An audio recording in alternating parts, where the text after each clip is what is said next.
Many thanks for coming here. Those of you who are here in person on this beautiful day, and there's several who are online also. We appreciate you being here and for this taking priority over other things on a beautiful Sunday afternoon.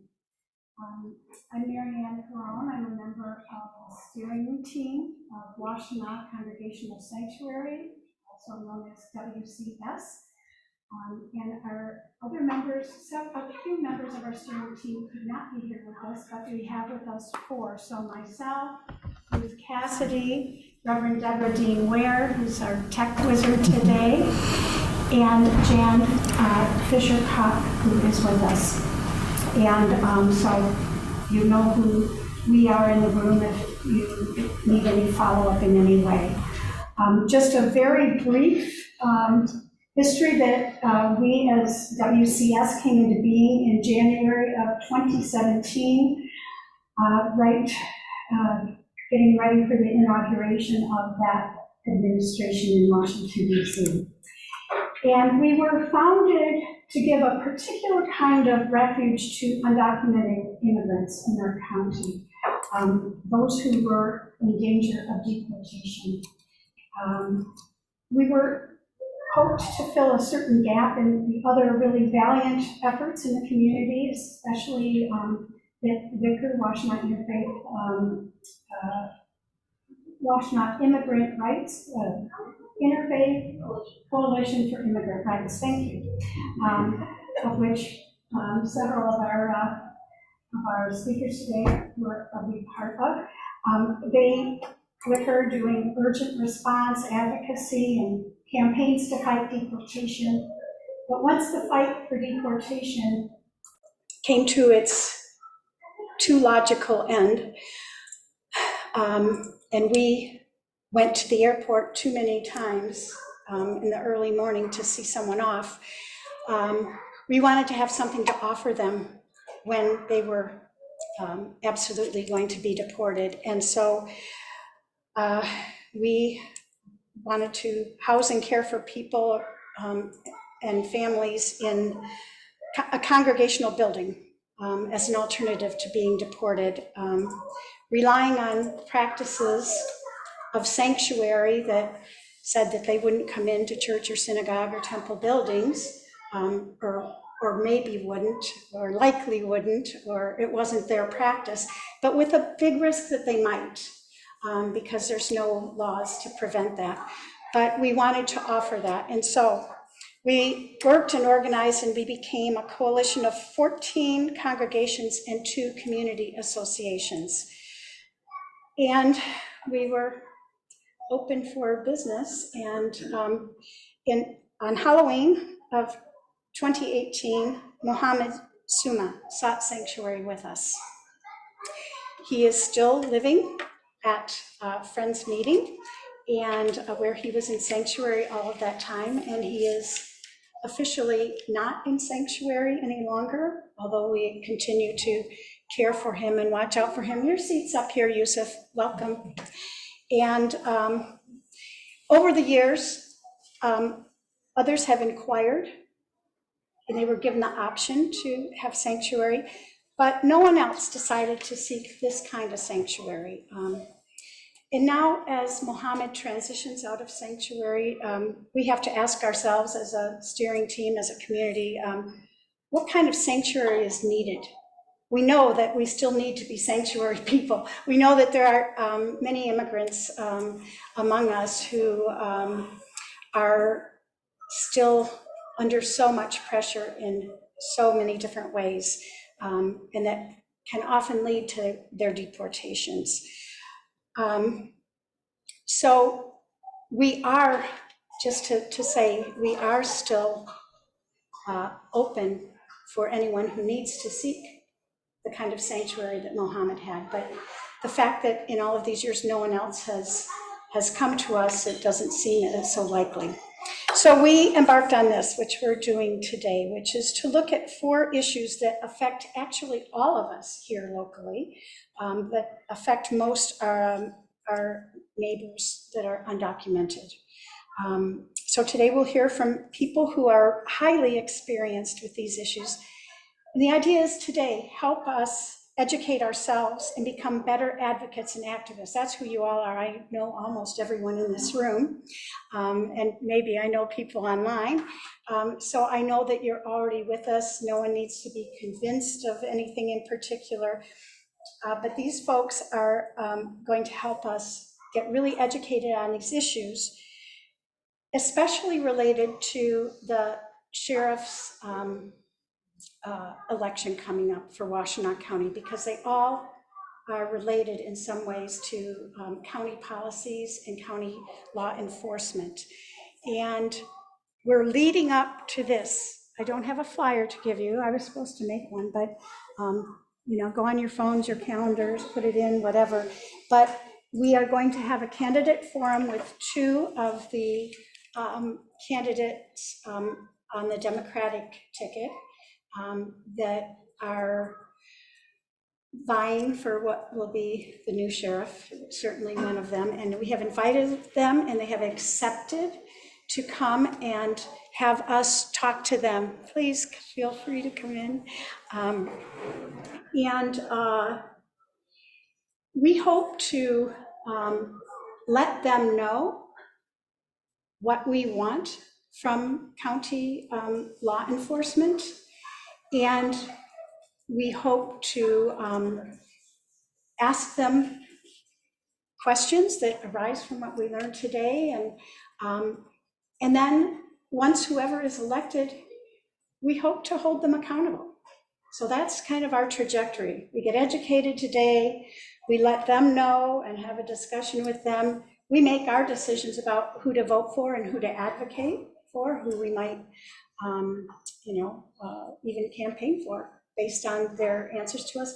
And then whoever is our new sheriff, to work closely with them to keep their promises and what they said on the campaign trail. So that's kind of our three-part trajectory, and we're just so happy you're here with us today.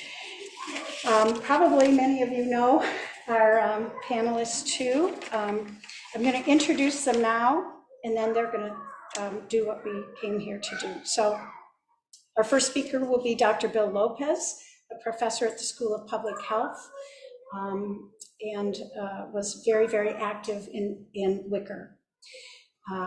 Next will be two people, Maria Ibarra and Oscar Castañeda, and they're with We the People of Michigan. And Maria, I do not know as much about Oscar, but Maria was very, very active with Wicker as well. Third, we will have our own Ruth Cassidy, who is with the Universalist Unitarian Church here, Congregation, here in Ann Arbor, and on their immigration task force, and is also, of course, a steering team member here with us. And then last but not least is our good friend Yusuf Rabi, who is now county commissioner, but has filled many other roles in state government as well, and is very often with us on the, either the right or left side of things, which however one wants to look at it, but he's the left or the left. Yeah, amen, post left, yeah. So each of them, what's going to happen today, and at any time, please, we're informal, feel free to go back and have something to eat or drink, bring it back to your seat. We're going to go for an hour. In terms of 15 minutes for each of these issues that they're going to be talking about. I'm going to keep time, so I'll just wait too, okay? Or you might hear my alarm go off. And then we can have all the discussion that we want. We have the room till 4. We don't have to stay till 4, but we have it if we need it. So without further ado, this is the order. Bill, Maria, y Oscar, Ruth, and then Yusuf. Okay, thank you.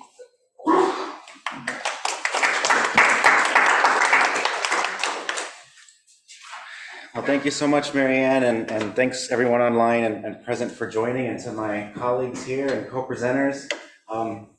It's great to see so many familiar faces. We go back over a decade in doing some of this work, Washtenaw ID and prior, so happy to be here with you all. I want to start by, I want to talk to you about driver's licenses today, but I want to start by telling a story of someone I knew, and perhaps that some of you all knew as well, and I'll call her Hilda. And I actually interviewed Hilda on a day that was very much like this. It was like a first sunny spring day, beautiful day. She was outside having a garage sale, and I was working on some work for Wicker, and I decided to interview her. And she was telling me about the day that her husband was detained. And she started out the story and she says, well, fue un día común y corriente. And now the professor in me is going to come out. Who knows what común y corriente means? Marianne? I'm going to shut the door. Go ahead. Común y corriente, un día común y corriente. Sure. Yeah. Yeah, she started the story by saying, today is a day just like, the day he was detained was a day just like any other day. And then she went on to tell me about that day. And I'll tell you a little bit about how it went. So her and her husband, who we'll call Arturo, had to drop their 2 kids off at school. So they take their kids to school. The car had broken down, so it was in a shop. They take their kids to school in a single car. They go to the shop in a single car, and then they leave in 2 different cars. And Arturo drives out right in front of Hilda. And as he drives out, he's pulled over and surrounded by officers. In this case, some were police officers and some were ICE officers. So they take him out of the car. They ask him if he has any tattoos. They ask him if he's carrying any drugs. They search the trunk and bang on the tires. And Hilda's behind him, and she's watching this happen. They just dropped off their kids. They had just picked up the car, and now she's watching this unfold. So what does she do? She picks up her phone and she calls folks like many of you in the room. She calls organizers and says, what's going on and who do we need to tell? And the organizers say, well, this looks like the police, or this looks like ICE. It looks like they're detaining people. I'll tell nobody else to go in that area. So the organizers say, don't go in this area of Michigan Avenue. It looks like folks are being detained. So ultimately, Arturo is detained. And Hilda has to go back and tell her kids, pick her kids up from school, tell the kids that they're detained, and then start a plan, right? What am I going to do? How am I going to get him out? What do I do moving forward? What do I do if he gets deported back to Mexico? And at this point, there's one thing that happens in nearly all of these cases, right, that is easy to miss. It can be really, really expensive before anything else happens. So I'll turn it back to you all. What's one thing she immediately has to pay for? A lawyer. Yeah, absolutely. What's another one she immediately has to pay for? Bond, yeah. And then there's a few more that are harder to think of. She now has to drive to visit him if she's going to, and if she's undocumented, she's probably not going to visit. So she may have to find someone else or pay someone else to drive to visit her husband. And there's another one that they brought up that always is, it's hard to consider, but always makes a lot of sense. It's really expensive to call people in prison, right? So to make a long and dramatic story short, right, she's explaining this to her children, and he's unable to get out of detention. And largely the reason this happened, right, is he was pulled over, he was undocumented, and he doesn't have a license, right? And essentially from that point forward, he entered in, is that an alarm? Is that my time? Oh, okay. I was like, that feels like 4 minutes, but he enters into what researchers call the traffic stop to deportation pipeline, right? So you're stopped and you're pulled over, often for something minor, or often for what's called an investigatory stop, or officers see something and want to check out what's in the car. And part of this issue is, what do they see that makes them decide to pull the person over, right? But ever since that time, where that moment that he stopped, that Hilda watches, he enters into this pipeline that could result in his deportation. Now, before I tell you a little bit about the mechanics of what that traffic stop to deportation pipeline looks like, before I tell you a little bit about, that's okay. Before I tell you a little about what that traffic stop to deportation pipeline looks like, I just want to bring up 2 other reasons that I often tell this story, right? And one is because Arturo was detained But this story has been, so far, this has been me talking to his wife, right? And this is me talking to his wife and then thinking about his kids. So he was removed, he's taken out of the family, but the expense hit the whole family, and the trauma and emotional impacts his wife and his kids, right? The second is that once an area in your community has been labeled an area in which you get pulled over, nobody else drove in that area that day, right? And probably nobody else was driving in the area that week. And when I say nobody else, I generally mean there's certain groups of people who are changing their behavior who are not doing this, right? And in this case, it's folks of color in our community. Specifically, in this case, it was other Latino men who didn't drive around this area. And what we know about having a strong, healthy community is that people have to move about it, to go to our churches, to go to our libraries, to go to our grocery stores. And as soon as they're scared of being targeted for the color of their skin and the legal absence of the driver's license, the absence of the driver's license in their wallet, people restrict themselves. They stay in their homes. They don't get to go out as much. So the community feels different after this law enforcement. And this, Arturo, when he was detained and when Hilda watched, that's not the first time I've heard that story either. I've had other people who, when specifically the husband has been detained, he's called it to the wife, and the wife has heard this unfold, right? And I always tell this story because I always think it really highlights the impact of how tightly woven families are. When one person is detained, the ripple effects are immediately to the partner, to the children, and then out into the community. Briefly, I want to talk just a bit about the mechanics of what was happening here, right? So in regard to driver's licenses, Michigan, for undocumented folks, you can't get a driver's license in Michigan, like I believe 37 other states, but Maria will tell us shortly. I believe it's 37 other states. In Michigan, just like most folks here, I imagine we all drove. Here in Ann Arbor, it's hard to rely on your life. It's hard to rely on public transportation from the morning to the evening, especially for the types of jobs that many folks like Arturo do. So when you think about moving landscaping equipment, painting equipment, jobs that you can often do without a social security number, you're moving things. You need a truck, you need a car, and so folks are always forced to drive. You're always supposed to drive without a license. So from the moment of the traffic stop without the license, there's a few other things that can unfold. For one, the officer can say, okay, I'll give you a warning, get a license, and wave you on, right? It's ideal. It also doesn't happen that often and is illogical for the officer because the officer knows they're telling you to do something that is impossible, right? The officer can also arrest you and take you to jail. Right? And I'll come back to that in 1 second, because the third option they can have is they can call somebody to pick you up and they can impound your car. So you're pulled over at the side of the road, you don't have a license. They say, okay, we're not gonna detain you. This is the best case scenario, right? You're not getting detained, but we're gonna take your car.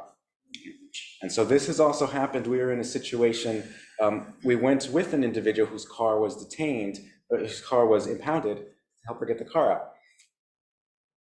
What do you think you need to get a car out of an impound? Right, a driver's license and money. Whoever said it was right on. So two things, right? Driver's license, money, also registration for the vehicle, right? Insurance for the vehicle. How do you think you get insurance? It's connecting to the driver's license, right? So we're seeing that there's this document that is connecting to all these other documents that are restricting all of your abilities to interact with these various systems, right? And on the note, when we went to help this woman, it was Ramiro and I. Many of you know Ramiro, also from volunteering with Wicker. You have to get insurance. You have to bring your insurance to get your car out. You may not have insurance if you don't have a license. We went to go get the woman whose car was impounded insurance, right? Kind of impossible, but we were trying to figure out a way to do it. The insurance folks who were selling us that insurance caught on to what was going on and sold her extremely expensive insurance for 1 month without seeing her license, right?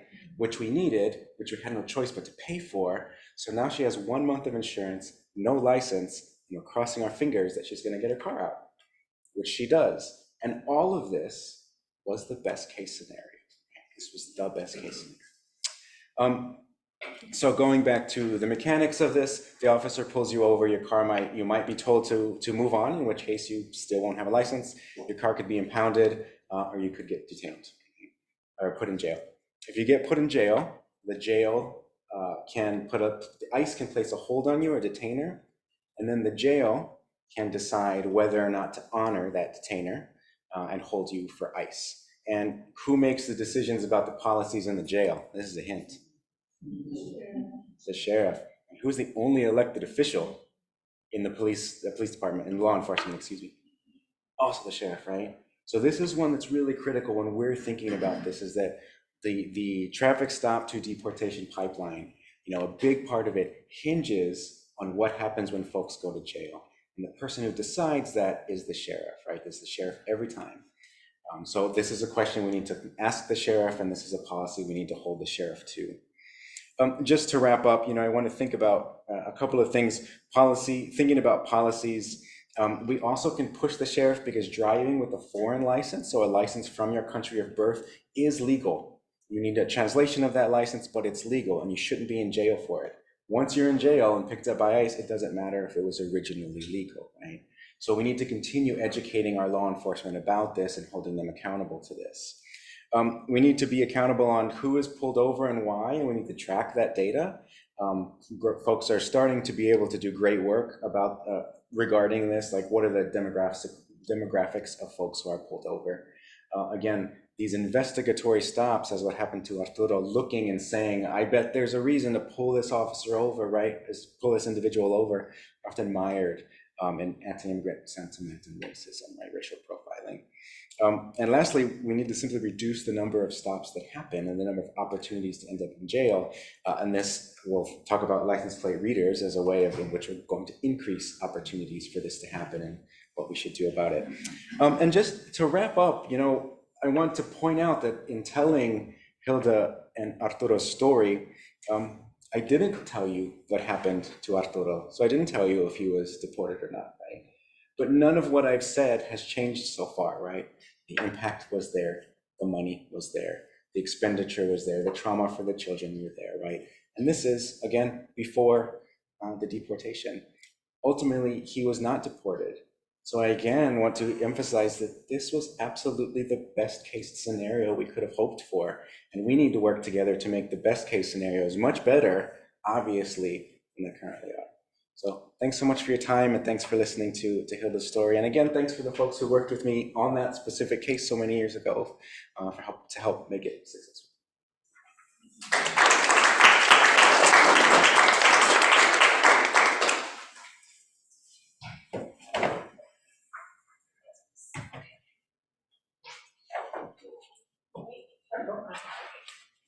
Okay, and this is That's Zoom the camera. okay, Yeah. for Zoom folks. Yeah. Okay, We have 9 people on camera. amazing. Okay, I'm gonna just set a timer for us. Now you're giving me stress with it. Oh, just kidding.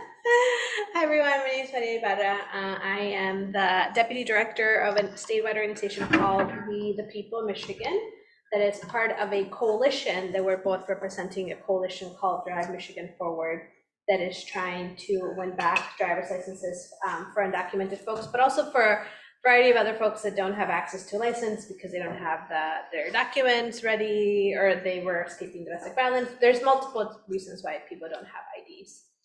So I'm going to share a little bit about the history, but I'll let Oscar introduce himself first. Yeah, so I am Oscar Castañeda. I'm a community organizer. I need to clarify, I'm not with the people. I like with the people, but I don't work with them. I work for the Detroit Hispanic Development Corporation.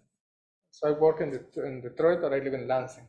And when I came, I asked you, why did I know you? Because I knew I know you. Now it's coming to my mind. It's because of the sanctuary movement.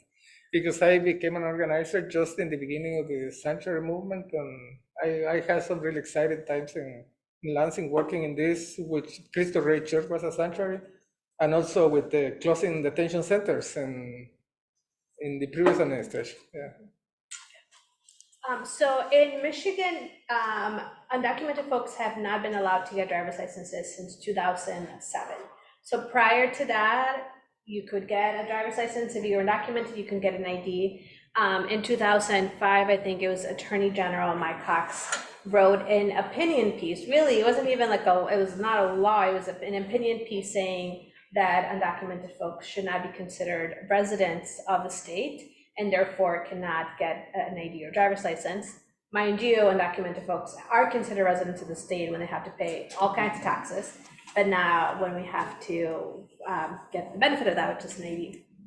So, yeah, go ahead. I have a really interesting anecdote. A lot of people doesn't believe it, but it's reality. So one of my hobbies is to referee soccer, like stereotypes, Latino soccer. So I referee a lot of soccer, and we go to tournaments with other referees. So we were driving with these two guys, and one of them is a lawyer. And when we were talking, the driver licenses conversation came, and me learning to modulate myself, I said, "That's such a stupid opinion." And the other guy, who is my friend, he said, "Wait a minute, I wrote that opinion." Exactly. He is a good guy. He's a lawyer, and he works for the state. He used for Michael Cox. But he never left America. He never left Michigan. And I am probably the only one who he talks to who is not a white American from 3 generations in the city of Lansing. So I am always like, why did they have to choose this guy to write this opinion? And I am not a lawyer, and I cannot speak about law, and probably his opinion is legally sound, but it lacks the human side. So we're still friends, and we still refer together. So after this opinion was put into place, and it very quickly got codified into law by the Michigan legislature. So what that means is that in order for us to reverse that policy, it has to be a law change. And we've been fighting for this for a long time. So the undocumented folks have been living without driver's licenses for over 15 years. In 2019, there was a group of us that included the Michigan Immigrant Rights Center, ACLU, and then We the People of Michigan, who came together after having a victory in Kalamazoo County, where we were able to win in county IDs for Kalamazoo County. So it was this great moment of being like, okay, we just won this. And also the reality is that it's not enough, that this doesn't, you can't drive with a county ID. It's a county ID in Kalamazoo, in Washtenaw County. There's a whole state who has folks who are still being deported because they don't have an ID or driver's license. So it was a group of us, 2019, when we were like, are we gonna do this? Are we gonna like try to win driver's licenses back? That's when we launched the coalition, which has now expanded to, I don't know, maybe about 30 organizations. So Drive Michigan Forward. And our goal is to pass a law that would allow undocumented folks to be able to access IDs and driver's licenses once again in Michigan. It's been through many, many twists and turns. The law, these bills have been introduced, I think it's been 4 times now, 4 times. This is the 4th time. This is the 4th time. And for a really long time, we kept hearing this idea of like, we don't have enough Democrats in office. Traditionally, Democrats have been a little friendlier towards immigration policy, and we just kept being told, we can't do anything because Republicans have control of the Michigan legislature. And then 2022 happened. And we won a majority, a trifecta, for the first time in 40 years. And it felt like, oh my gosh, the time has finally come for us to get driver's licenses. But what we're seeing is actually, it doesn't really matter because it's not a priority for the Democratic Party or the Republican Party. It's just not a priority. The bill is not a priority, or they are scared? They're scared. Yeah, the reality is I think they're very scared. The bills are right now stuck in committee, just like they were prior to 2022. They are in the Transportation Committee in the Senate, and then in the Regulatory Reform Committee in the House, which is a weird one. It was just essentially based on what made the most sense. And I don't know how familiar you are with the way the legislation works. But once someone introduces a bill, the Speaker of the House and the Senate, they choose a committee to send it, and the committee is supposed to write an opinion, a recommendation, and if the recommendation is positive, then it goes to the floor to be voted. So the very first step is to have this opinion from the committee, and they don't even want to bother having this conversation about the pros and cons of the bill. There has been no movement at all on the bills. They've been stuck in committee. They were introduced last year in April, and they've just been stuck for, No movement and no explanation. yes, yeah. Because if they come and they tell us, we don't like this bill because A, B, C, D, and you have to change this, or we have to work this out, but they just don't say a word. Quick question, if I may. Is there any difference for folks who have crossed over and are here on parole status, who are asylum seekers who are in that parolee category, from what it is that Can they get can they get driver's licenses? We're gonna get in a real rabbit hole in here, and I gotta say, I'm not a lawyer, but I used to help immigrants with this work when I was in Lansing, and the short answer is yes and not, because they have a path to fix their situation. They will probably take them 3 or 4 years to get there, and in the time being, they don't have a driver's license.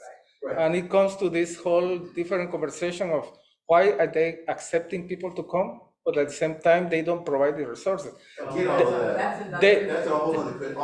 All I'm really asking is, Yeah, no, for those folks who are in that status, are they eligible? Sometime, it depends on that, depends on that person's situation, so, yeah. Michigan has around 100,000 undocumented folks, which is pretty small compared to the general population of the state. But it's still, and the impact of that goes beyond just that person who's undocumented. As Dr. Lopez mentioned, we have mixed status families, parents who have to make a choice every day of taking their kids to school, going to work, going to the doctor, going grocery shopping. So many things that require an ID that it's not just those 100,000 people, it's also what's the impact of their families and then what's the impact on the community. and our conversation is, we always go on our focus in the undocumented immigrants. But there is another whole category, and I am including the other category. I don't have a green card, but I'm not undocumented. And again, it's a whole different conversation, but I've been fighting with my legal status for 15 years now. And I have to renew my working permit every 2 years. So people like me gets a driver license only for the life of the working permit.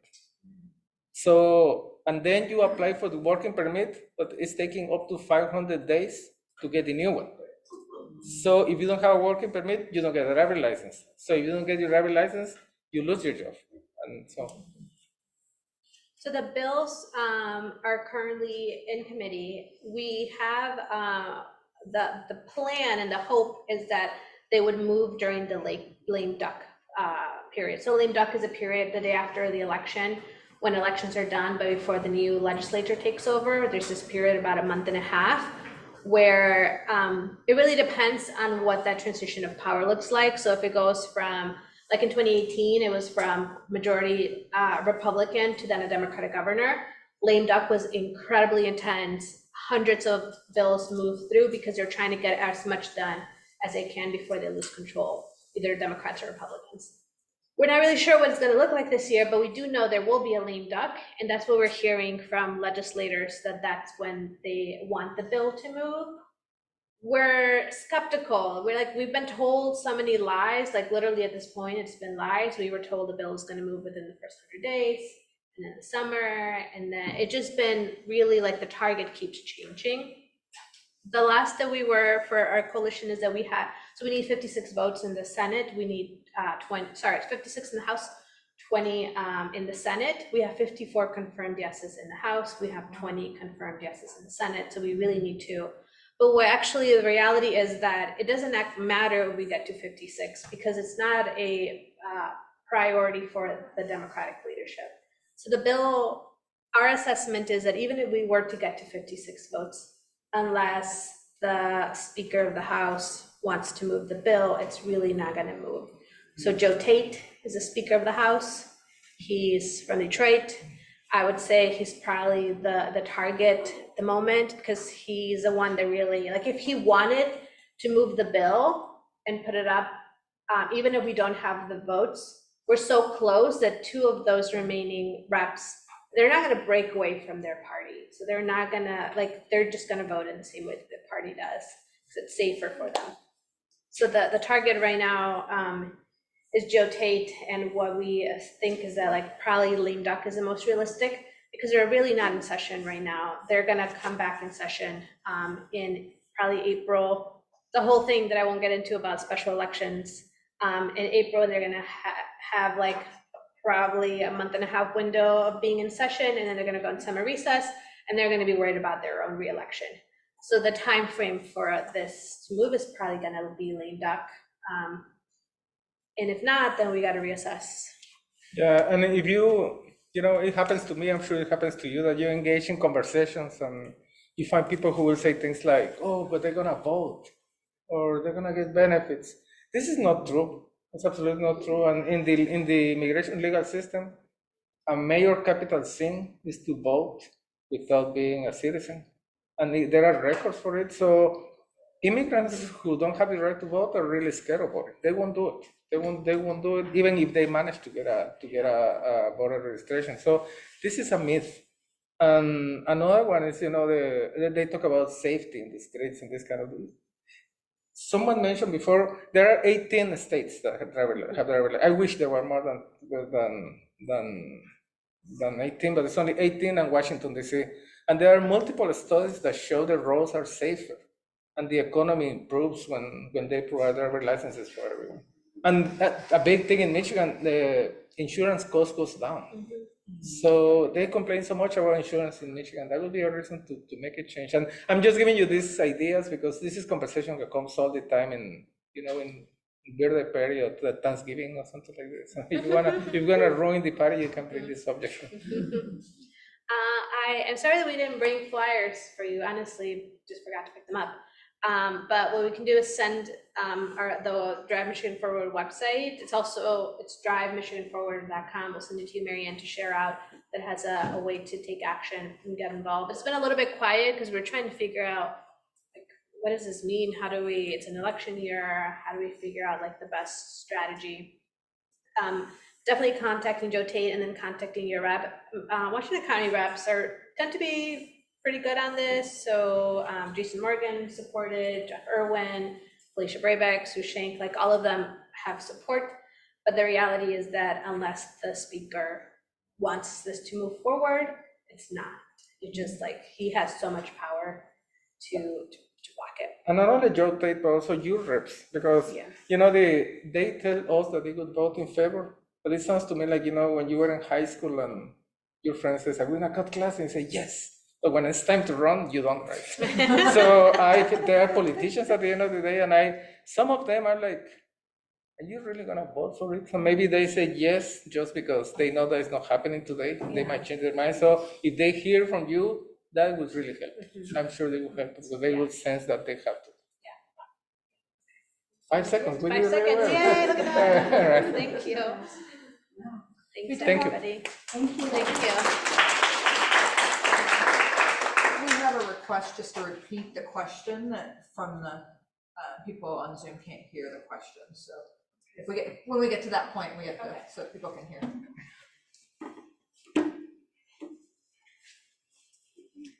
Hi everybody, my name is Ruth Cassidy. So like Marianne mentioned, I'm a member of Washtenaw Congregational Sanctuary Steering Team and a member of the First Unitarian Universalist Congregation of Ann Arbor. I'm also an Ypsilanti Township resident. So what I'm talking about today is kind of like directly related to Ypsilanti Township. So I'm talking about automated license plate readers.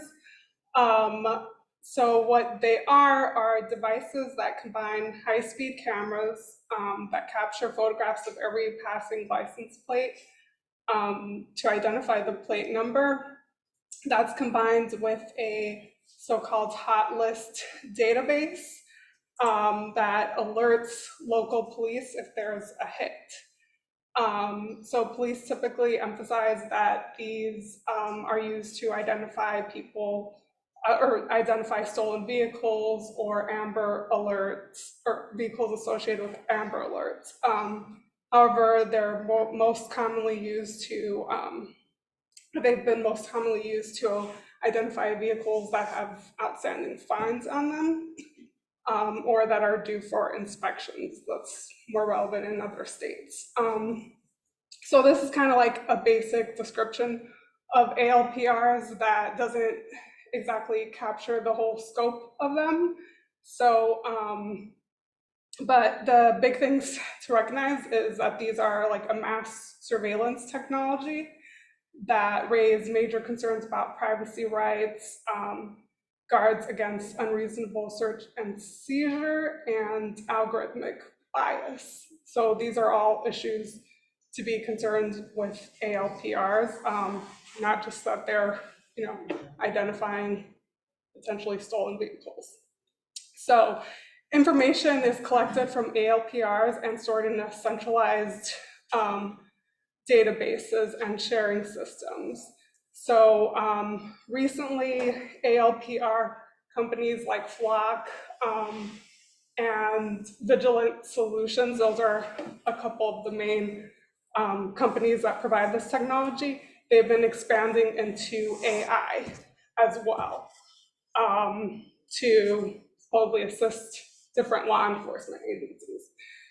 So just to kind of ground to local Washtenaw, this has been under consideration for Ypsilanti Township, but it would affect anybody driving through Ypsilanti Township. So particularly Ann Arbor and Ypsilanti City residents would be affected. So the other thing to note is Ypsilanti Township does not have its own police force. It contracts with the Washtenaw County Sheriff's Department to provide policing. So the Sheriff's Department would be sort of manning this technology jointly with the company. So some local timeline, in late 2019, the Ypsilanti Township Board first started meeting with representatives from Flock. It's called Flock Safety. This is the company that would provide the automated license plate readers, which is a private vendor. So this is a company that sold this technology mainly to law enforcement departments across the US and homeowners associations and some other private property owners. So this was kind of dropped, there was COVID, some things going on, but the next time it was raised again was in June 2022. So then Ypsilanti Township issued a memo stating a plan to blanket the township with over 60 cameras, and these would be placed at every entrance and exit in Ypsilanti Township roadways. So, like a common commute would be to drive from Ypsi City to Ann Arbor on Washtenaw. Then you would be surveilled every time you drove that route, for example. So the estimated cost was $160,000 a year. This would be implemented by the sheriff's office, who also issued some proposed guidelines that they said they would follow. So this could be changed depending on the sheriff in place.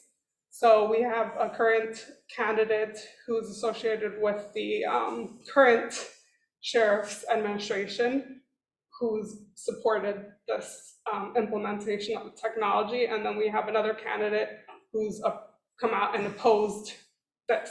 So this would be totally dependent on who's the sheriff's, who will be the next sheriff that we have elected this year. So in June, also, the sheriff's office then began to collect some survey data about residents' opinions. The overwhelming response was against the ALPRs, with 87% of Ypsilanti Township respondents opposing. So, and this was about 1,000 respondents that said they opposed it. So in response, the sheriff's office continued to say supportive statements about it and criticize their own methodology for conducting the survey, and said basically they hadn't heard much pushback. So I want to bring this up because if you're like me and you oppose it, push back, because they're kind of saying we haven't heard enough pushback, so like that's a passive support. That's how they're phrasing it, and I disagree with that. So just to bring that up.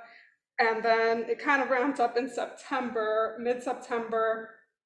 The city of Ypsilanti banned the use of these ALPRs in the city limits. That doesn't affect anywhere else in Washtenaw County, so other municipalities could choose to adopt this. And also in September, a group of residents, myself included, attended the township board meeting and expressed opposition to these license plate readers. So concerns that were raised were about mass surveillance, Big Brother style of government, invasion of privacy, potential misuse of data, inaccuracy, and some concerns were like related to around that time there was the Roe v. Wade being overturned, so some people even were concerned, you know, this could raise potential to target people who might be seeking abortions in some way to track movements like that. So one thing that was raised was also the current or the upcoming election that raises all this in doubt. If they were to go ahead and spend all this money and then the next sheriff wouldn't want to implement it, then that kind of paused the implementation of this. So later on in September 2022, the Ypsilanti Township Treasurer, Stan Eldridge, told WEMU there's no current plans to vote in 2022 or 2023. So this raises the question, you know, this year it could come up again for a vote at the township level, or next year, depending on the outcome of the sheriff's race. So just something to watch out for. So a little bit more about Flock. This is a private surveillance company. The ACLU has said this company is building a form of mass surveillance unlike anything we've ever seen before in the US. So initially it started selling ALPRs to private homeowners associations and police departments. They kind of have a joint strategy of doing that, although they view the law enforcement as their end user. So they grow this mass surveillance network by selling more ALPRs to different homeowners associations and municipalities. And then they've been adding to that AI and predictive capabilities. Or at least, you know, they're marketing this. It's questionable how accurate some of these technologies are, but that doesn't stop them from, you know, moving that. So another little background to this is that after the Trump administration took or won their place, they ramped up the usage of this technology, especially the automated license plate readers. Basically, ICE contracted with the main competitor of Flock, which is called the Vigilant Solutions, to access this large license plate reader database and their technology. So they have, I think it's like a $200,000 a month that ICE pays to this company now for the license plate readers. And there is not, obviously ICE is not very transparent in how they've gone about this. but the ACLU has obtained information by requesting, FOIA records and lawsuits. So we now know a little bit more how it's used, and basically ICE does not follow, like they're not getting warrants. They're searching these databases without warrants, and sometimes they're supposed to give specific reason for doing these searches, but sometimes they're just like very questionable reasons. So like one example was, one of the reasons found was like looking for a bad guy or something. That's what their justification is to access this database. They also have been found to be targeting family members of suspected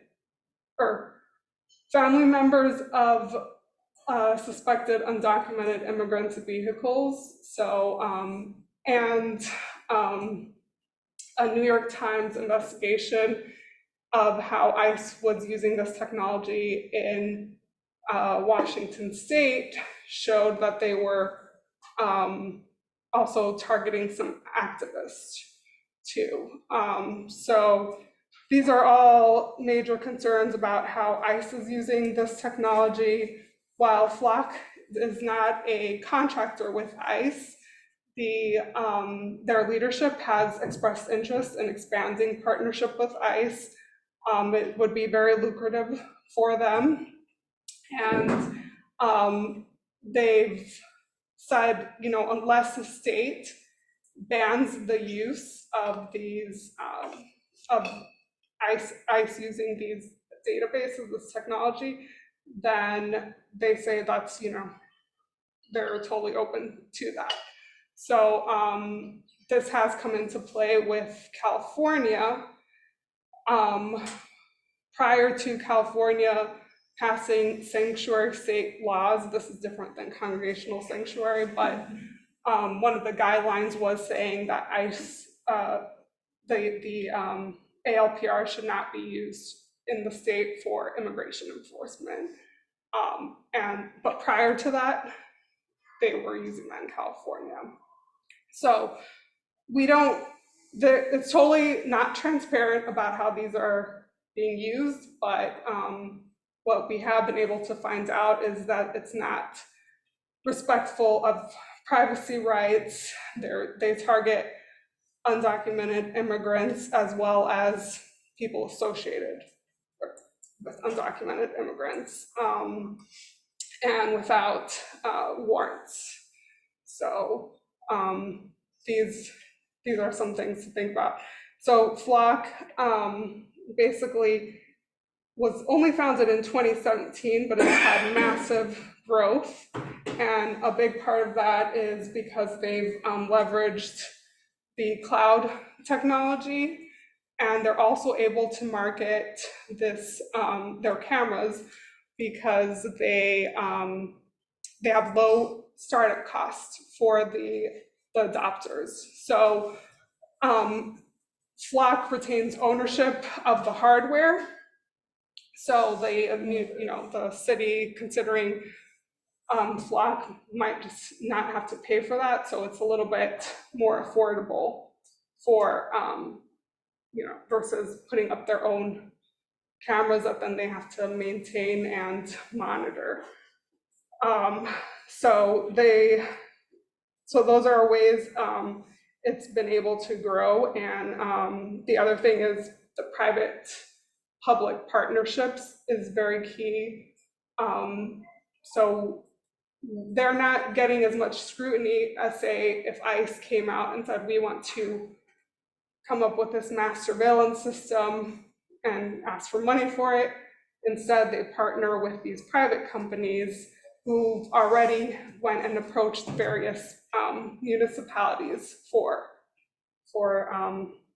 the implementation. Okay, so just to kind of sum up this, it's these threaten our privacy rights and civil liberties. They lack oversight, checks and balances, And there's a lot of potential abuse because of the lack of proper oversight. So like I would suggest like some action steps to, of course, address the sheriff candidates about this. One has already come out against them, so we would encourage both candidates, or I would encourage both candidates to oppose these, or actually there's 3 candidates, I should say that.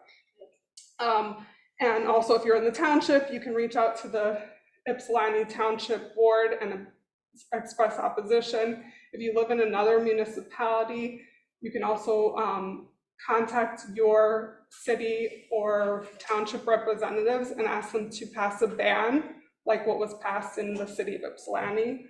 And then another potential area could be at the state level, because states can pass more regulations for this kind of mass surveillance and there's other mass surveillance technologies that I didn't get into, like how social media is monitored, but I'll just say that too. And if you want more information, the ACLU, the Electronic Frontier Foundation, and Mi Gente have some useful resources. So, thank you.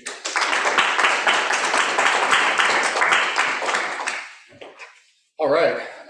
Well, hello, everyone.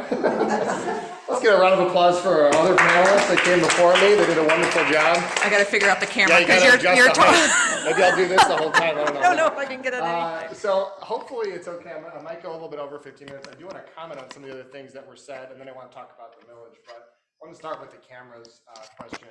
Thank you for your advocacy on this. This is really important. These cameras are bad, and I'm glad you're fighting in Ypsilanti Township. Unfortunately, this has become a statewide issue, and it's something that I saw when I was in my 6 years in the state legislature. I took a very hardline approach on cameras and bills that would come before us on expanding the use of cameras in our state for traffic enforcement reasons and other law enforcement and security reasons. Big part of it is what was already mentioned about the civil liberties question. But for me, unfortunately, my friends, the corporate dystopia that we all imagined, we're living in it because what is being approved and what's happening is not just about government surveillance of private citizens, it is about corporate surveillance of private citizens. My first exposure to that was in my first or second term when I met with some lobbyists for a corporation that had a proposal for the state of Michigan. And their proposal was interesting. They were going to put, all they wanted was a bill to allow for school buses to have traffic enforcement cameras on them. Seems innocent enough. This is to safeguard our kids so that our kids don't get, so people don't zoom by a school bus. This is to encourage good traffic behavior is how it was sold.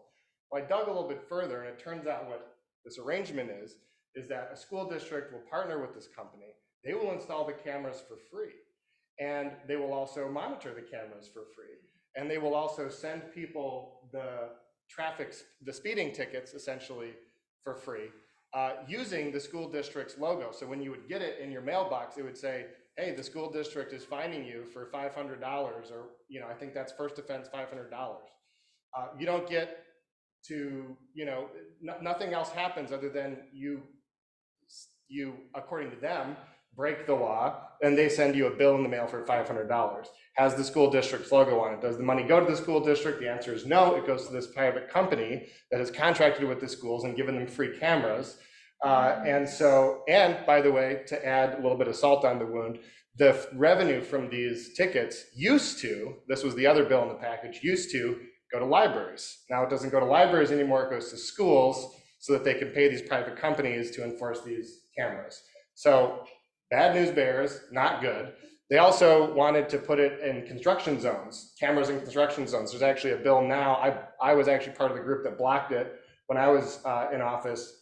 I'm not there anymore. They just passed it through the House. It's in the Senate now. They want it in construction zones. I told them, put up concrete barriers, put up tire spikes for all I care. No cameras. That is where I draw the line.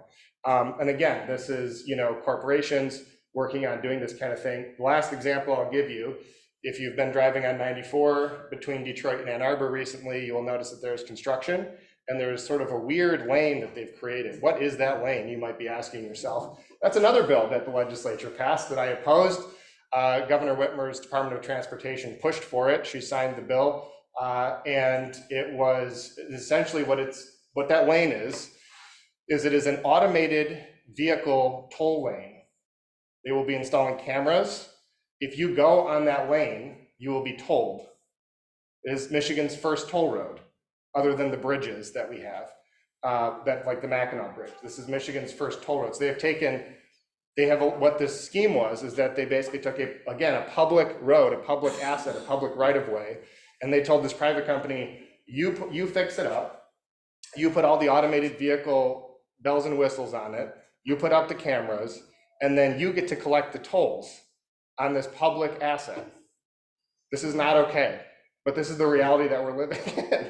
And again, it's not, I don't remember who said it, it's not Democrats or Republicans. This is like, what I have been telling people, and I've learned a lot in my 6 years in Lansing, it's not really about conservative or liberal, it's not really about Democrat or Republican, it's about pro-people and pro-corporate. Those are really the two sides.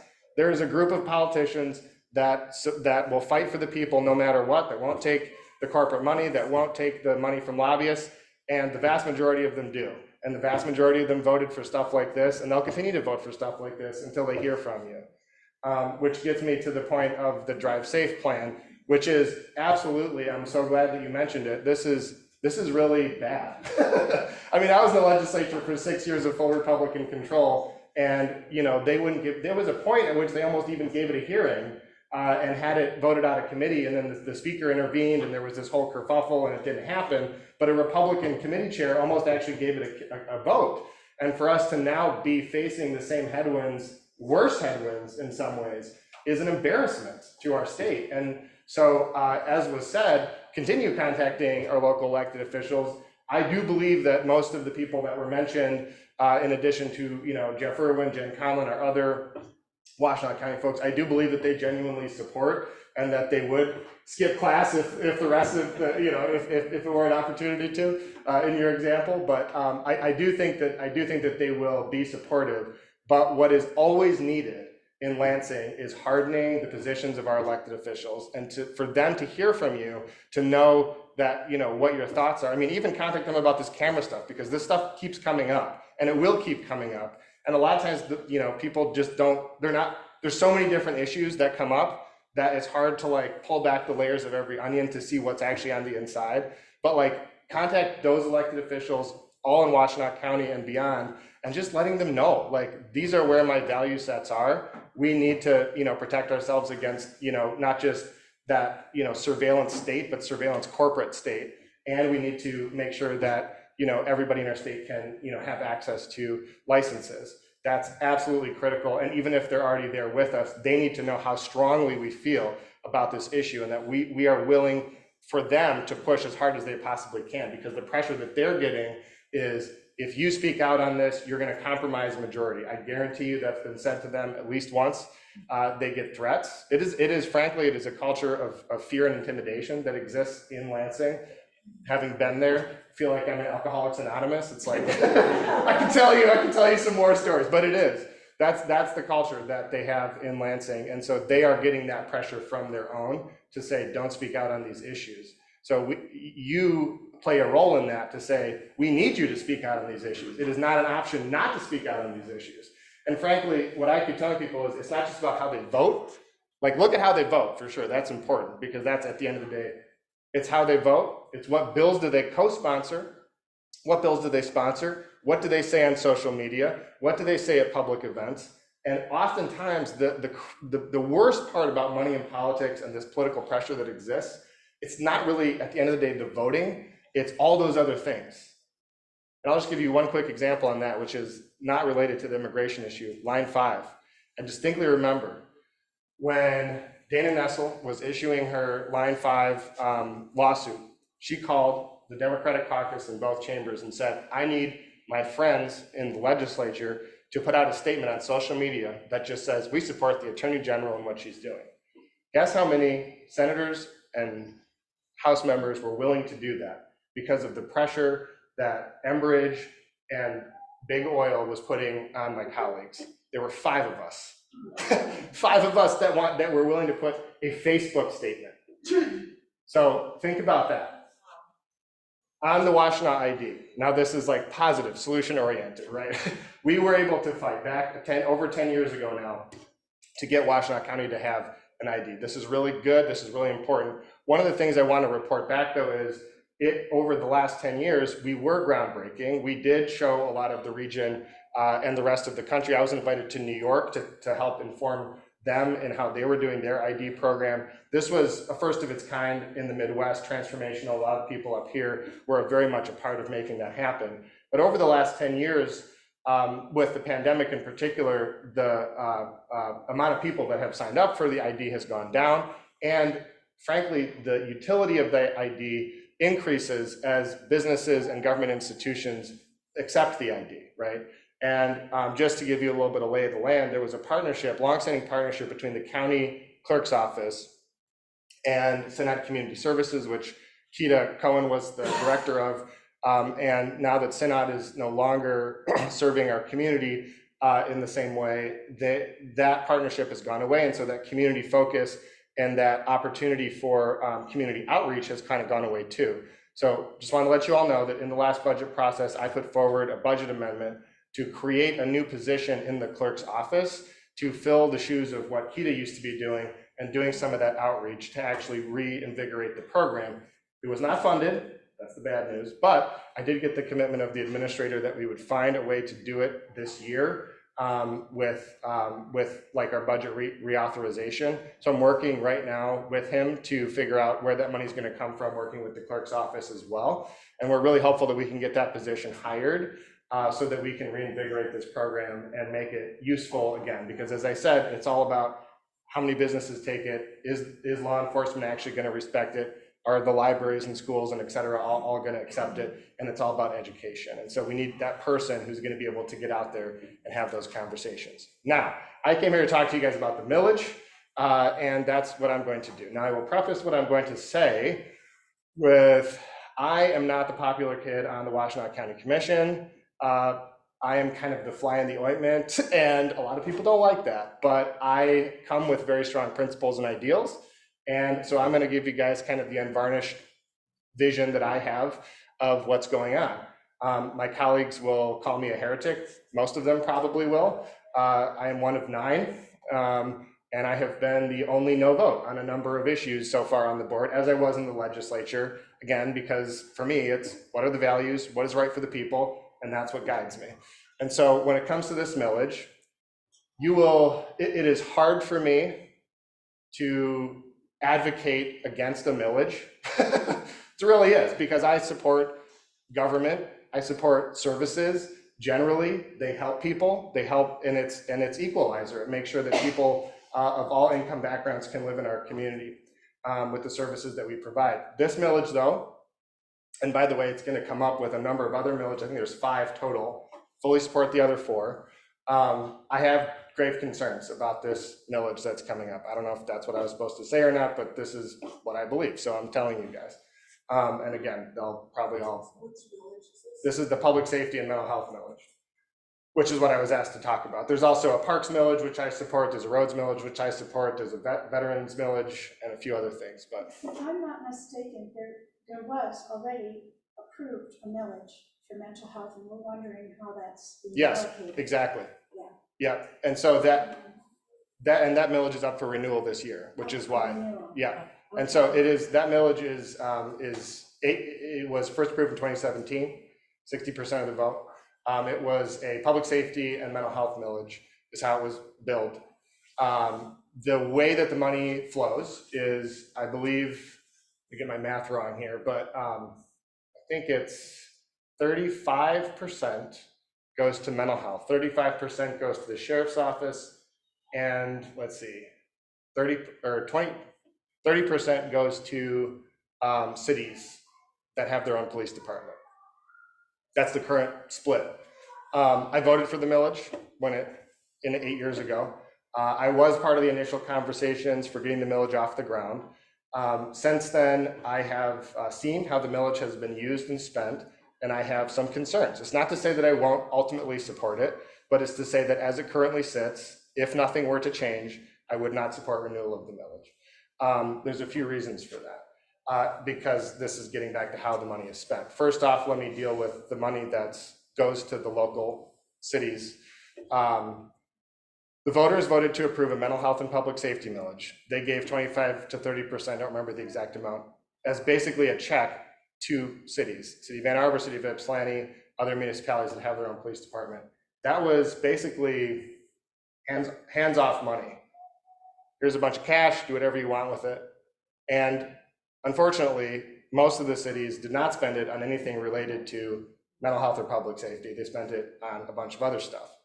That has created a number of really awkward situations where money that the public, I believe, meant to go to one thing is going to something completely different. I don't think that's right. I don't think that's appropriate. I think that's illegal, actually.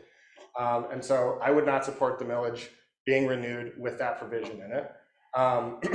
What I was hoping that the millage would have, and this is what I said 8 years ago when they were first drafting it, is that the county could support services for the whole community, even some services that the city was currently doing, that the county could take over and say, hey, we're going to do these services now, but not just hand a check to the city and say, hey, do what you want with this. That's the first concern that I have. Now let's go to the sheriff, to the mental health component. Honestly, I think that if we're going to put a millage renewal on the ballot, it should be a mental health millage, just mental health. I don't think we need to have the sheriff's office included in that. That's a personal belief, but I think the voters would go for a mental health millage because mental health needs are so acute. However, the way that our mental health system works, I think needs to be, and I will maintain this, needs to be more accountable to the voters. Because the way that we have set our mental health system up is basically is one step removed from accountability from the voters. We have a mental health board that's appointed by the Board of Commissioners, but they basically have full reign on the money. So the millage dollars come in, we give it to the mental health board with basically no real-time say over how that money is spent. And so I have heard a lot of feedback from providers, from consumers, on people that are receiving these services on how this money could be spent better. Unfortunately, I don't feel like I can do anything about it because this board of unelected individuals appointed by the county commission is making those decisions. And there is, when I have had questions, I don't feel like those questions have been answered. And I feel like my questions have been met with anger that I'm asking the question. And so, which always makes me think, why is that? Maybe there's something under the hood here. But by and large, from a conceptual standpoint, I think mental health is really important.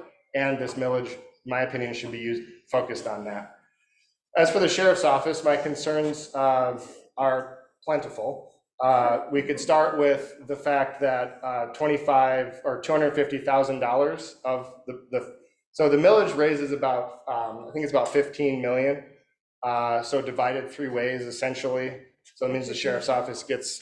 Alicia Dyer said it's 38% goes to the. 38, yeah, 38, thank you. I was off by 3%. Thank you, Alicia. So 38% goes to the sheriff. 2023, the sheriff spent $250,000 of that money on rifles. That's your millage dollars going to rifles. Mental health and public safety millage dollars, rifles. That's not okay. They claim that these services that they're providing are absolutely fundamental for diversion. And yes, they do fund some diversion from the jail. That's great. That's a portion of the money. They've also spent hundreds of thousands of dollars. I think it's probably well over $2 million if you add it all up, on upgrades and retrofits to the jail, between the cameras, security features, different things like that. Millage dollars, mental health, public safety millage dollars used on upgrading the jail. And that's an annual thing. One of the biggest concerns that I have, though, is something that I brought up that the sheriff was very displeased with me for mentioning and yelled at me at a board meeting about. You can go back and watch it. It was a lot of interesting language used, but I basically questioned many years ago, 10 years ago now, the sheriff got a preferential treatment, essentially, when it comes to budget Every other department in the county gets basically swept at the end of the budget term, meaning that when the year is over, the money reverts back to the general fund if they don't use it. Well, the sheriff got something of a special agreement where the sheriff basically gets to hold his own reserve and balance at the end of the year. And so all the money that he doesn't use goes into this reserve fund that he gets to plan and manage himself. That's not something that anybody else gets, other than kind of the courts, which have something called a lump sum budget agreement, which is different because they basically get, here's the dollar amount that you get to spend. You get, $25 million, and then they get to pick the line items within that. And that's sort of like a separation of powers issue. They're the courts, we're the legislature. I still don't really agree with it, but that's been longstanding policy, and I've wanted us to delve into that, but that's another story for another time. But the sheriff should not have ever gotten this deal, to be honest with you. And so when I started pushing and asking how much money is in that fund balance, now at first, when this deal came in place in 2013, there wasn't much money going into it. It was maybe a few tens of thousands, hundreds of thousands of dollars. But once that millage passed, since that millage has been collecting revenue, it's been on the order of $1 to $2 million annually. And so when I asked about this last year, we were talking about a fund balance of $6.5 million in the sheriff's pot that was unspent. So that's after the rifles, the jail upgrades, all these other different things. That's just cash on hand that the sheriff has for whatever. So I don't think that's right. Personally, I don't think that's okay. And so I am totally open to a millage renewal. I would be very open to having a conversation about that. But I believe there's some real concerns here that need to be resolved. And in the absence of resolving them, I can't support a millage renewal. But again, maybe I'm a heretic for saying that. Maybe my colleagues will all chase me down, but that's okay. So anyways, that's my story. And then I guess we'll take questions later. So thank you. Yeah.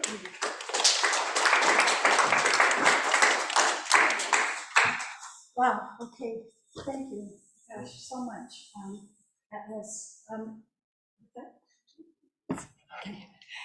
was more than I even dreamed. From each and every one of you, thank you so much.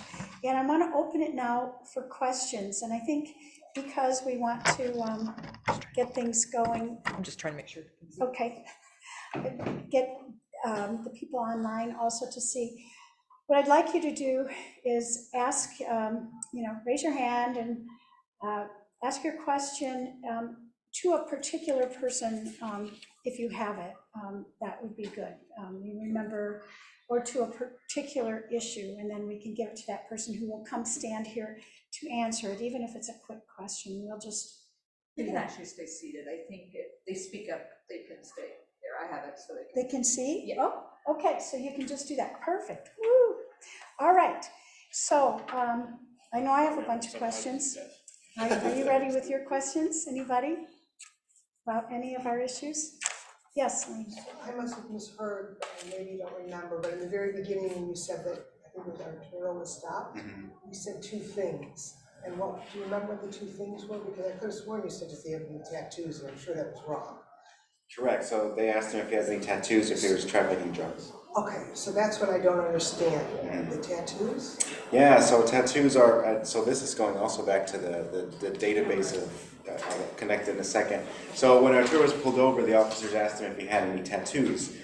Tattoos in many bigger cities, especially Chicago and other cities closer to the southern border, tattoos are used to link often Latino men to gang activities, narcotraficante, right? So that is one thing that can get folks on a list of suspicion, right? Having tattoos, which we all know, especially in Ann Arbor, is a fairly common thing that folks, have. It also just really emphasizes the fact that tattoos, right, on different color skin mean different things to law enforcement. This is one of this was the case here. This is what they asked him, and I believe it was in Chicago that the database of folks who were suspicious, who were to be further investigated. One of the markers was Latino men with tattoos, and a lot of the fear of license plate readers and other types of surveillance is, like you said, they seem innocent when they're proposed, because of course they do, that's how they're marketed, but just when they're linked to the wrong database of people, right, it's able to sweep up a whole other population of the criminal justice system. I guess I'm just a little confused and kind of Sure. shocked. I thought I misheard you No, you about the didn't. tattoos. That's correct. So now if they stop someone who's maybe not as brown and they have a tattoo, I mean, it just seems so gray. Yeah, so I think you're absolutely right. Please make sure we repeat the questions. So- Yeah, so the point from the question, if you stop someone with tattoos and they're Latino versus with their white, Well, if white they're white, or even light brown or Right. whatever shade. that it seems gray. So absolutely, so this is just arbitrary when the officer's discretion, so it's called officer discretion, right? And officers do exercise lots of discretion, and we know that discretion can mean, again, certain things for certain communities, right? I love when people say like, man, it's what you're saying doesn't really make sense. It seems like there's a lot of control those officers have on the side of the road, and the answer is absolutely, right? This is why, sorry, just to wrap it back up, this is why it is also important to push for accountability. Who's being pulled over, when are they being pulled over, and in what area? Just to add to that, I've read of cases where ICE targeted somebody for deportation, claiming they have gang affiliation only based on tattoo, being Latino. And so something to add to this, my organization has a program of tattoo removal because it's such an issue. And there is any day that you go, there's people waiting there to have their tattoos removed. Because this is one piece is, let's assume this for 1 second, let's make the assumption that they were asking, whatever you want to say. But they change. They don't want to do this anymore, and they have the tattoos and they get targeted all the time. So if you know someone who wants to have a tattoo removed, they can go to. She's brown. So- We have some questions online. Okay. So one question for Yusuf, can the millage be redefined before it is positioned for a vote? Oh, I guess I can keep Yeah. seated. So since it was an online question, I'll look at the camera. But so basically, the situation that we have is that there's two competing schools of thought. The first is the idea of a renewal versus the idea of a new millage. Most of the board wants to renew it from the conversations I've had. So far, I'm the only one that's advocating for a new millage.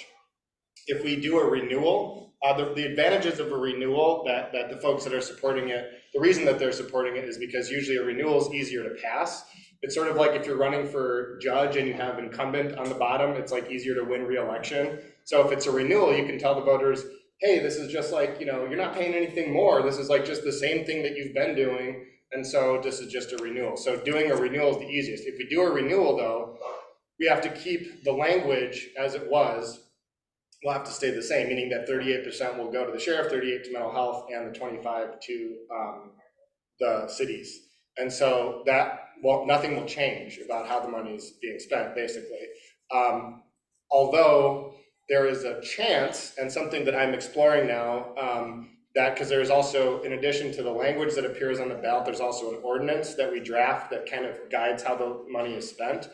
And I'm exploring ways that we can create strong safeguards in the ordinance that will help to solve some of the problems that I outlined. I'm not yet convinced that that's something that can be done adequately. So I'm trying to withhold judgment fully on that matter, but that is a potential viable option. And then of course, the second way to go that I mentioned is just putting a new millage on the ballot and letting this old millage expire. Just a little bit of context and background. 10 years ago when this was first being envisioned, the idea was what we needed was money for mental health because the state had been basically changing its whole system. We had to take our mental health in-house to an agency. We didn't have enough money to basically provide a lot of core services that we wanted to. And some of the programming that we've been able to provide with the millage is actually really impactful. And so as we envision, how do we raise more money? We need a millage. The idea was, well, what if we pair it with public safety? Because that will be a sweetener on the millage. It will be a sweetener. And 10 years ago, perhaps, it would have been in some parts of our community. In particular, it was a sweetener for Western Washtenaw is what it was kind of talked about as. So what I think was originally conceived as a sweetener has now become somewhat of a poison, to be honest with you. And I think that the mentality of our community has changed substantially to a point where a mental health only millage would be very successful versus a mental health and public safety millage. I think the public safety aspect of it could be more of an albatross than actually a sweetener at this point. So that's why I'm advocating for us to put a new millage on the ballot that just funds mental health. I wonder if there's a way to word it as a upgrade, like a revision and an improvement, like this was the millage, we tried it, now we wanna. Yeah. And I think with law enforcement and mental health, people would be like, no. Yeah. We don't want it to be law enforcement. Well, so the question is, what if we basically reformulate it and instead of calling it a renewal, which we can't call it legally, we call it an upgrade or something. So I think that's totally within bounds and something that could be done. The issue is it's not really a legal term. And so it's like, it would be a campaign term. It would be like, this is, if we were to do this, a marketing tool. So yes, just really quickly too, one of the things that they're talking a lot about in terms of recently, because it's kind of the thing that people are talking about now is like unarmed response, law enforcement unarmed response, which some of it makes a lot of sense, but I do just want to caution because some of the way that it's kind of being envisioned, at least at the sheriff's office right now, is co-response. So you're still responding with the law enforcement officer with the gun, and you're responding with a mental health worker in the car with them, which probably will help, but it's still not fully solving the scope of the problem that we have. And so that's kind of the place where things are at right now. Thank you. Karen. Do you have another online? I do, but go ahead if you have a question. So this is for the We the People. I don't know, yesterday I was at the For People's Campaign Assembly in Lansing, and they were looking for legislation that the For People's Campaign can get behind. So I was in touch with Victor Liu, but I don't know what the most, like how to, if that would be a useful collaboration or not. And there was also a group called For Our Future. I don't know if you guys are connected with them, that they was like, let us know if you need help getting legislation passed. Yes, well, Victor Liu is part of the coalition, Right. so he'd be the best person. Okay, so I looked him into those. And then for future, we don't have to use. I know a couple, I live in Lansing. Right. So I know a couple, I know a couple of people in both organizations. Yeah, and I would be happy to talk to them. Yeah. I just wanted to make that Wonderful. connection. Wonderful. Well, one of the questions that I have that I think is the question here, and some of you have given, at least what I heard, some specific things, and some of you haven't quite. When we get together, and all of these people and all the people online will be with us on the 28th, when we have our two candidates with us, what is the one thing on each of your issues that you would like us to ask the sheriff about, or tell the sheriff candidates, or tell the sheriff candidates on each of these issues? What is the most important thing? I don't want to take your thunder away, Ruth, but I think yours clearly is. We have a candidate who says no to the cameras and one who is yes. So we want to say no. I mean, that's what I'm coming away with this. So that's clear. Bill, do you have something about traffic stops? I mean, we heard Sure. we heard the need for change in what would be one thing we could advocate for. Yeah, I like to think really big, but I'm going to go very practical right now. And I think, what will your training look like for your deputies so that they know that you can drive with a driver's license from your country of birth? And how will you loop in all other departments who pull people over in Washtenaw County so that all officers have the same training about phone driver's licenses? Thank you. I would also say, ask them if they support driver's licenses for us. The Ingham County Sheriff, he openly said that he doesn't. He doesn't? He does not. Believe it or not, yes. So ask him there in favor of. I believe both of the candidates are in favor. So what could we ask them to do? For instance, could we ask them to pressure Joe Tate? Yes, and the other one, which we work, We the People works really closely with Alicia. She's great. She's been super helpful in trying to help us figure out how to frame this issue to other law enforcement. She also has connected us to other sheriffs. So, not saying that Derek wouldn't be helpful, but like that's just what Alicia has done, and it has been really supportive. So the ask would be for the sheriffs, can you be a leader in connecting us with other law enforcement so we can talk with them and get their support? In November of last year, the Michigan Chiefs of Police Association sent a letter against the drive safe bills to all of the legislators. And it was really hard. We spent months and months trying to make inroads, trying to get law enforcement to support. Sheriff Quinn has written a letter of support of the drive safe bills.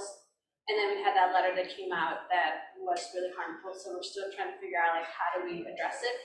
So what we need is to have a champion in law enforcement on this. And we have some Sheriff Swanson from Genesee County has been incredible and super helpful on this, but he's one person and we need more. So we need them to be champions, and that means connecting us with other law enforcement, sheriffs, chiefs of police, just any kind of entity that's like law enforcement. So we need to have introductions into those spaces to be able to connect with them and talk with them and have them come out and support the drive safe bills. And I'm sure that from police to police it's easier to talk Yes. from us Yeah. to them.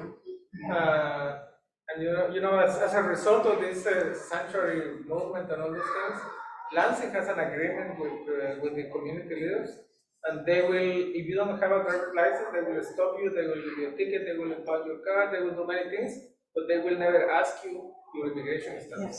And this is a great thing. And it's not ideal, but it's much better in many cases. And as you mentioned before, the community exactly knows where to go and where not to go because they know where they have this resource. In Washtenaw County, most of the law enforcement agencies have that agreement, but they don't always live up to it. Yeah, and I want to make, so one clear connection between, I think, both of your work. You said communities know where to drive to avoid police. Communities will very quickly learn where to drive to avoid cameras. And what we're worried about is where your grocery stores, your schools, and your doctors are probably on Washtenaw. Churches, right, exactly. So, these cameras, just like where we think the racist police officers may pull you over, cameras are going to have the exact same.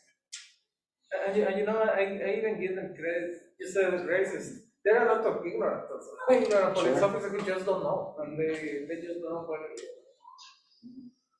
We have another online question. This is for Yusuf. Is there any chance that the Mental Health Oversight Board can be changed or overseen given your concerns? I understand that the Board of Commissioners cannot watch every decision that CMH makes, but any ideas? Potentially, but I would like to see a setup where instead of the money going to the Mental Health Oversight Board, it goes to the Board of Commissioners, and then programs are applied for, basically, like most other departments have to do. That way there's a reporting mechanism, there's accountability, there's, what programs do you want to fund? And then it's sort of like the community, I think, in that case, has more of a say with your directly elected officials over how your dollars are spent. So that's what I would like to see happen. Okay. Karen, did you have one more? So I was at a meet and greet thing with Derek Jackson right after a recent time where a person was pulled over and held for ICE in county jail. And he said that, well, if someone has something on them, we have to turn them over to ICE. But it sounds like you were saying the sheriff can decide whether or not to do that. That's accurate. So I think I can speak to this detail pretty quick. So the question is, what is the thing you have that will get you detained in jail? So when folks are pulled over, we'll get you detained by ICE in jail. When folks are pulled over, if they have a warrant, ICE can go into the jail and arrest them and remove them, right? And they ICE, do. the FBI, anyone, right, any national law enforcement, federal law enforcement can issue a warrant for someone and go get that person. So ICE can also issue a detainer request, and that's, I shouldn't say like, that is, hold him for 48 more hours while we come to get him. And honoring detainer requests is up to the Washtenaw County Sheriff, to any sheriff, to the sheriff. The sheriff in our county and in other counties has angered ICE by saying, if you want to arrest someone, issue a warrant like anyone else, and get the person like anyone else. So that is always possible. And that's not actually what we're arguing about in this case. What we're arguing about is a sheriff is not legally required to honor detainers, so they may choose to do it. Yeah, it's a slight distinction. There's many more detainer requests than warrants, orders of magnitude. So there actually has been times where they had issued detainers that looked like warrants and deputies honored them. So, and so that's what's, the deputies aren't trained enough to know what a federal warrant is signed by a federal judge. I have it in my church posted. I could identify it, but the deputies of Washtenaw County can't. So. And they're busy also. They have things to do also, and they have some rules where 2 deputies have to go to get the person. They cannot be only one person. So what is the financial sense of driving someone from either from Battle Creek or from Detroit? 2 people coming all the way to you are closer, driving all the way to Lansing just to pick up one lady who never had any law, never broke any laws, never do nothing wrong. And just to add to that, I would say ICE is not afraid to be a little tricky. Yes. So our local police departments should be aware of this.